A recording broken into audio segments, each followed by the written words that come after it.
Kia ora, Helen Brahms here, coming to you live from Claremont, Florida. Only one more night after tonight that I'll be coming live from Claremont. Well, actually, one more night, correct. I've got 2 more sleeps, tonight, tomorrow night, and then we're out of here. But before we get to that and tell you where we're going, how did your challenges go today? That was my question. It's been a very interesting day. So were you open to receiving today? I know I was. Did you find things in your business that you could outsource, that you didn't have to do, that it was more effective for you to give it to somebody who knew what they were doing? And how did your origami go? I did not get a chance to do origami today, but I still have this evening. So after I go for a walk with Zephy, I'm going to pull out a piece of paper and make something. What? I don't know yet. I haven't decided. Oh yeah, that's right. That's the other thing I had too. So it's been a very full day. So I got to, went for our walk this morning, and then we've basically been slammed the rest of the day. Had a great day. Started the day off with a training call, and then from that went into a mastermind group where there were some great ideas shared. It was awesome. Love masterminding with people. This was with my my diamond polka dots. We had a great mastermind group today. Then after that, what did I do after that? Oh yeah, then I had some connections with people. So I was going through some of the people that some of my friends on Facebook I haven't spoken to in a while, just checking in, saying, hi, how are you? Hope you're staying safe, etc., etc., and had some great conversations. Some people I haven't spoken to for ages, so it was really good to catch up with some amazing people today, and just find out what they're doing, how they're coping with this global pause right now. I'm calling it a global pause. I'm not calling it a pandemic or anything like that. It's a global pause, because in a global pause we have an abundance of opportunities. We are very blessed to be in this time, and those that want to take advantage of it, well, those that want to go the other way with the pandemic thing, they will wallow in it. Their option, their choice. But it's been really good. Some people I haven't spoken to for ages, and I was like, oh my gosh, and caught up, found some people had changed careers. Some people had new companies. Some people were finding it as a struggle. Even brainstormed with some people some ideas on things that they could be doing during this time to help their business, which is very much a people business. One-on-one person in contact, in person. So helping them come up with ways that they could utilize this time without having that person-to-person contact. So it was so much fun today. So to all of those I had a conversation with, thank you so much for your time. It was, I just felt very blessed to be able to talk with these people and just chat with them. It was good. Then I had my 2 accountability calls today. One of them was with my business accountability coach, and we just had an incredible conversation. Told her about an amazing experience I had on Friday, and what that meant. And she was like, "Oh, you have to read this particular." And so she's given me She gave me a book series last week, and I've got it on my reading list. And she's like, "Oh my gosh, that experience that you had, it's all talked about in this book." So I'm like, "Okay, I've got to go read that book." And I can't remember the name of the book to tell you right now because I have it written down in my notes, so I'll have to go back over my notes. And then I had an accountability call for the book A Super Attractor. Loving this book, having so much fun. Problem is, we are now starting to read I still have to go back and finish reading chapter 10 because I didn't get a chance to finish it before today. But then I was telling my accountability partner for this book about Friday's experience, and she was like, oh my gosh, she said, oh my gosh, and she starts reading me bits out of this chapter that I hadn't even read, got into reading, and I'm like, oh my gosh, I gotta go read the chapter. So that's on my agenda to do tonight, to finish the chapter off, and then we're on to the final chapter 11. So kind of sad that book's coming to an end, so we're now on the search for what book are we going to read together next and be accountable for, because it's a great way to get through these books, the self-discovery books, self-improvement books, even business, not so much the business ones, I think a little technical, but I like these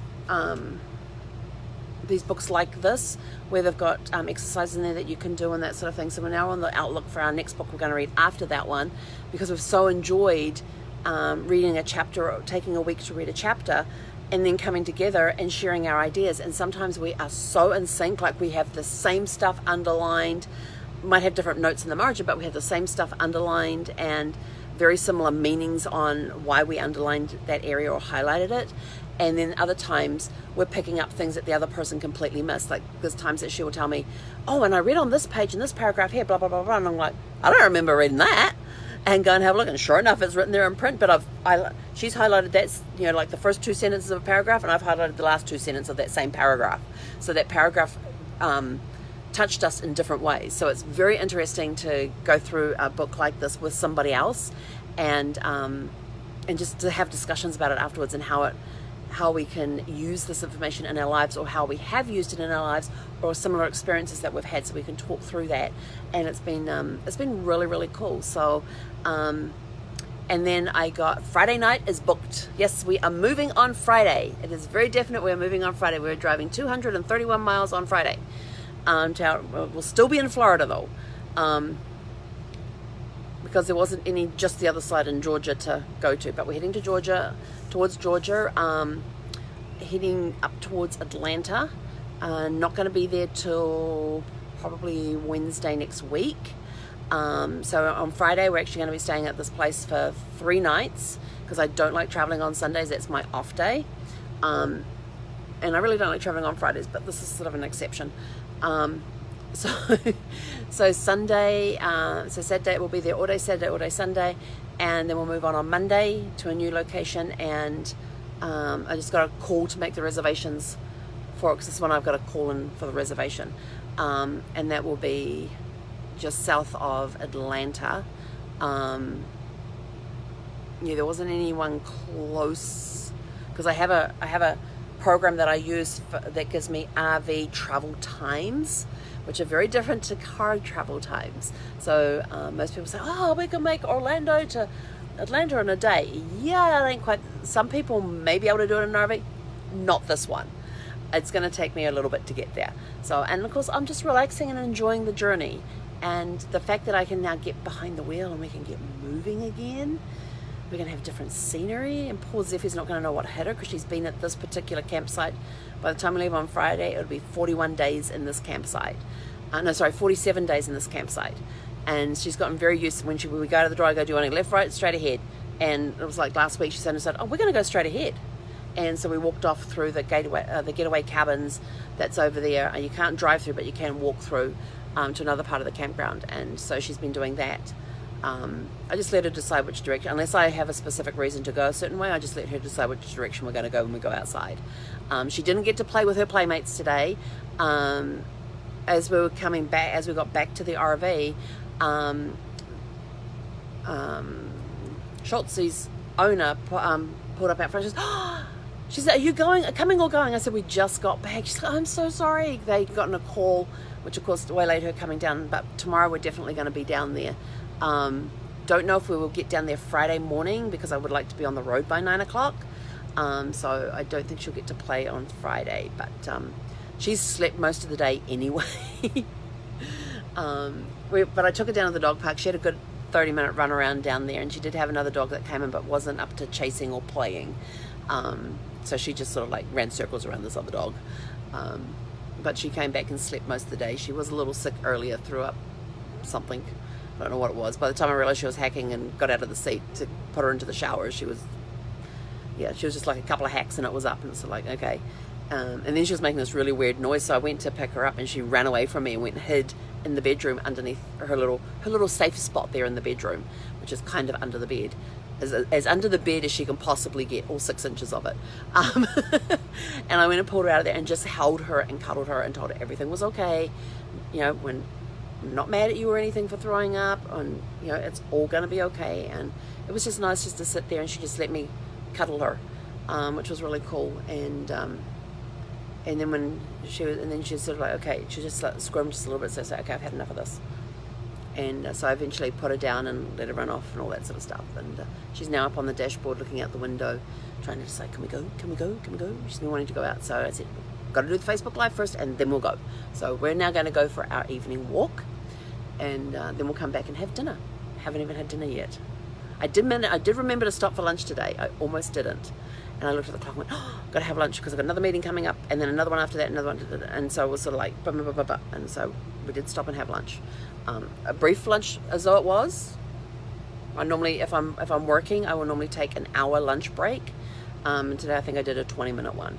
I actually closed the computer down, turned the Wi-Fi off. Actually, I turn the Wi-Fi off and then I play cards on the computer sometimes, or I'll sit here and read, depending on what I feel like at the time. But I'll get up, wander around, play with Zeffie. We had a blast playing this morning. It was so much fun. One of her toys actually ended up in the shower, and she was like looking at it, and she's trying to pull the curtain because it had gone under the curtain, so she's trying to pull the shower curtain out of the way. It was so cute. So I went over and helped her with that, and she was able to reach in and grab the toy, and it's an oval shape, so it bounces funny. And at one point I was in the bedroom throwing it out into the living room area, and it somehow bounced and went over the driver's seat and down between the wall and the driver's seat where she couldn't get to it. The poor puppy was like trying to climb on top of her crate, trying to figure out how to get down there, and she would have, and when I got over there I could see, well, she probably couldn't have seen it, so I pulled it out of there for her. But it's been a very interesting day. It's been a great day. It's been super fantastic and sparkling. I hope your day has been super fantastic and sparkling now. I'm off to go take the dog for a walk, come back, have some dinner, and I'm going to do some origami. I've got a movie in the player, and I don't remember what movie I have in the player. I did put a movie in there like 2 or 3 days ago to watch, and I haven't watched it yet. And I don't remember what's in there. But that's okay. It's okay. If I watch it, I watch it. If I don't, it doesn't matter. We just go with the flow. We'll sit and fold paper tonight and do some origami and see what we can come up with. So look out for some of that later on, and may even go and book my second stop. Well, I can't book my second stop because they're closed now, so I'll have to do that in the morning. But anyway, that's it from me for today. Today is day 280 out of 366 days. Wow. 86 days to go. Is that right? 86? Yeah, 86 days to go. Wow. Question is, do I keep going? Of course I'm going to keep going. I'm on the road. I get to show you cool stuff along the way. So we'll show you cool stuff along the way while we're on the road. But I've kind of got a loose route tracked out. There's some places I wanted to go, but I'm not going to get to them this trip because of the restrictions the states have. So all of those of you in Virginia that I really want to come see, not right now, because Virginia has a thing that if you come in an RV, you have to stay a minimum. If you book into any of the campgrounds, you can't stay overnight. You have to book a minimum of 2 weeks, and you have to be self-isolated, be fully self-contained and self-isolated during that entire 2-week period before you're allowed to get up and go roaming around Virginia. So yeah, don't want to do. I got a dog I have to walk. But I'm ready to go, ready to roll. Still got my gloves, got my masks, even though I can't breathe with those things on. Yeah, what do you do with people who are slightly claustrophobic with masks? You want to get a solution for that one? I always fight to breathe when I'm wearing those things. I made it halfway around the supermarket a couple of weeks ago, and I haven't done it since because it was just so difficult for me to breathe. I was at a dentist one time, and I had this really weird thing on the inside of my jaw on the gum, and she was trying to give me laughing gas, and I couldn't breathe with the mask on. She's, oh, you just breathe normally, and I'm like, I can't.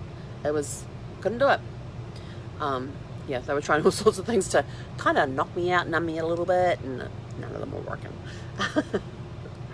But anyway, that's it from me for today. If you have suggestions on how to survive how to breathe in a mask when you're slightly claustrophobic with masks, I would greatly appreciate any suggestions, thoughts, whatever that you have about that would help me during that time. I would greatly appreciate it, because I know there are some states that require you to wear masks when you're out in public, and I want to make sure that I am able to do that, given the fact that I find it very difficult to breathe. I mean, I had to go visit Brad in the hospital one time.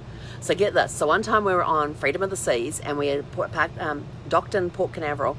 During that time, Brad got a stomach infection that had to be treated with antibiotics. It wasn't the norovirus. It was a completely different virus thing that he had. And they couldn't give him antibiotics on the ship.